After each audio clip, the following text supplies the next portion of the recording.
আপনি যদি কম বাজেটের মধ্যে বড় ব্যাটারি, সুন্দর ডিজাইন, বড় ডিসপ্লে এবং পর্যাপ্ত স্টোরেজ সহ একটি ফোন খুঁজে থাকেন, তাহলে স্যামসং ইনোভা 40 আপনার জন্য হতে পারে একদম সঠিক একটি পছন্দ। ফোনটি দেখতে যেমন স্টাইলিশ, হাতে নিলেও তেমনি সলিড ফিল দেয়। Hello everyone, my name is Jannatul Sneha.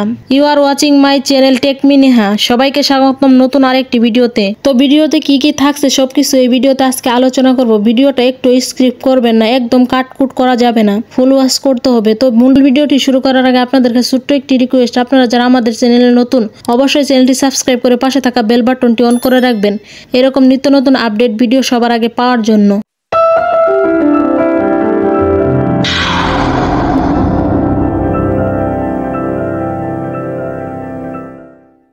চলুন তাহলে মূল ভিডিওতে চলে যাই। প্রথমে কথা বলা যাক ফোনটির কালার নিয়ে। রঙের দিক থেকেও স্যামসং এই মডেলে এনেছে বেশ কিছু সুন্দর অপশন, যেমন ব্ল্যাক, সিলভার, গোল্ড কালার, তারপরে রয়েছে আইসি ব্লু কালার, গ্রিন কালার, যা বিভিন্ন বয়স ও রুচির মানুষের পছন্দ অনুযায়ী মানিয়ে যাবে। ফোনটিতে আছে বড় ব্যাটারি ব্যাকআপ, এতে আছে 6000 mAh ব্যাটারি, যা দিনে একবার চার্জ দিলে হালকা ব্যবহারকারীদের জন্য 2 দিন পর্যন্ত সহজেই চলতে পারবে। সাথে আছে 18 ওয়াট ফাস্ট চার্জিং সাপোর্ট, ফলে দ্রুত চার্জ হয়ে যাবে। অন্যদিকে ফোনটিতে প্রচুর র্যাম ও স্টোরেজ রয়েছে। 6GB র্যাম এবং 128GB স্টোরেজ থাকায় অ্যাপস, ছবি, ভিডিও কিংবা ফাইল সংরক্ষণে কোনো ঝামেলা হবে না। এবং ফোনটিতে আরো রয়েছে বড় ও সুন্দর ডিসপ্লে, 6.75 ইঞ্চির বড় স্ক্রিন, HD+ রেজুলেশন এবং গরিলা গ্লাস প্রোটেকশন সহ এসেছে, যা ভিডিও দেখা বা গেম খেলায় মজাদার অভিজ্ঞতা দেবে।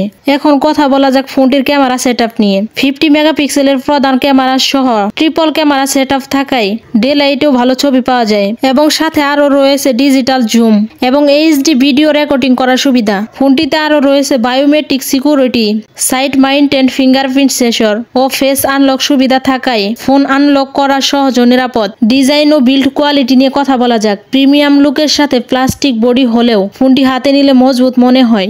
বাংলাদেশে এই ফোনটির দাম হচ্ছে প্রায় 11,000 থেকে 12,000 টাকার মধ্যে এবং এই ফোনটি 2025 আগস্ট মাসে বর্তমান মাসে অফিসিয়ালি ভাবে লঞ্চ হয়েছে। তবে এই ফোনটি প্রাইস অনুযায়ী আমার কাছে ভালোই মনে হয়েছে। ফিঙ্গারপ্রিন্ট রয়েছে, সবকিছুই ঠিকঠাক, দামি ফোনের মতোই লাগে। তবে হ্যাঁ, এই ফোনটিতে যেমন ভালো দিকগুলো রয়েছে, 6000 mAh ব্যাটারি, 120Hz বড় ডিসপ্লে, অ্যান্ড্রয়েড 50 প্রিমিয়াম ডিজাইন এবং আরো রয়েছে 108 মেগাপিক্সেল ক্যামেরা, এগুলো হচ্ছে ফোনটির ভালো দিক। মোটামুটি অনেকটাই ভালো। তবে এই ফোনটির কিছু মন্দ দিকও রয়েছে। মন্দ দিকগুলো হলো, এই ফোনটিতে হচ্ছে 4G নেটওয়ার্ক, এটাতে 5G নেই। আর হ্যাঁ, এই ফোনটি অ্যামোলেড ডিসপ্লে নয় এবং আরেকটি হচ্ছে ফোনটি অনেক ভারী। আপনি যদি আপনার বাজেট অনুযায়ী বড় ব্যাটারি, ভালো ক্যামেরা আর স্মুথ ডিসপ্লে চান, তাহলে স্যামসং ইনোভা 40 আপনার জন্য একটি ভালো অপশন হতে পারে। তবে 5G বা অ্যামোলেড চাইলে অন্য মডেল দেখতে পারেন। তো বন্ধুরা, এই ছিল আজকের মূল ভিডিওটি যদি ভালো লেগে থাকে অবশ্যই একটা কমেন্ট, একটা লাইক করে দিবেন আর চ্যানেলটা সাবস্ক্রাইব করে পাশে থাকা বেল বাটনটি অন করে রাখবেন এরকম নিত্য নতুন ফোনের ভিডিওর আপডেট পাওয়ার জন্য। সবাই ভালো থাকুন, সুস্থ থাকুন, আল্লাহ হাফেজ।